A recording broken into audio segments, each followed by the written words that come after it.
நம்ம சும்மா இருந்தாலும் இந்த மழை மட்டும் சும்மாவே இருக்க மாட்டேங்குதுங்க. மத்தியானத்துக்கு மேலே பார்த்தீங்கன்னா நல்லா இருட்டிக்கிட்டு கரு கும்முன்னு வந்துடுது.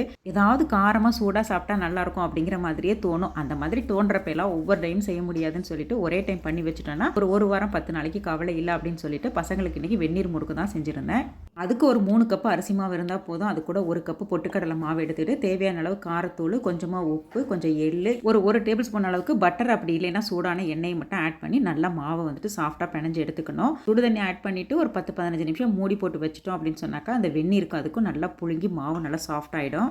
யூஷுவலாக பார்த்தீங்கன்னா இந்த 3 கப்பு அரிசி மாவு 1 கப்பு பொட்டுக்கடலை மாவு எடுத்தோம் அப்படின்னு சொன்னாக்கா இதுக்கு வந்து ஒரு 3லேருந்து 3.5 கப்பு வரைக்கும் வெந்நீர் வந்து செலவாகும். இது வந்து கொஞ்சம் முன்ன பின்ன வந்து இருக்கும். நம்ம எடுத்தோன்னே அப்படியே எல்லா தண்ணி ஆட் பண்ணிடாம ஒரு 3 கப்பு மட்டும் ஆட் பண்ணி நல்லா மாவு புழங்க வச்சுட்டு அதுக்கப்புறம் தேவைப்பட்டால் அந்த 1/2 கப்பை யூஸ் பண்ணிக்கலாம். இன்னுமே டீட்டெயில் ரெசிபி வந்து நம்ம சேனலில் இருக்குது, செக் பண்ணி பார்த்துக்கோங்க.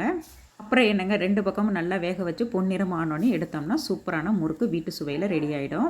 முடிஞ்ச வரைக்கும் நம்ம வீட்டிலே பண்ணி கொடுக்கும்போது அது வந்து ஹெல்த்தின்னு தாங்க நான் ஃபீல் பண்ணுவேன். நீங்கள் எப்படின்னு சொல்லி கமெண்ட்டில் ஷேர் பண்ணுங்கள். வீடியோ பிடிச்சிருந்தா சப்ஸ்கிரைப் பண்ணுங்கள். தேங்க்ஸ் ஃபார் வாட்சிங்.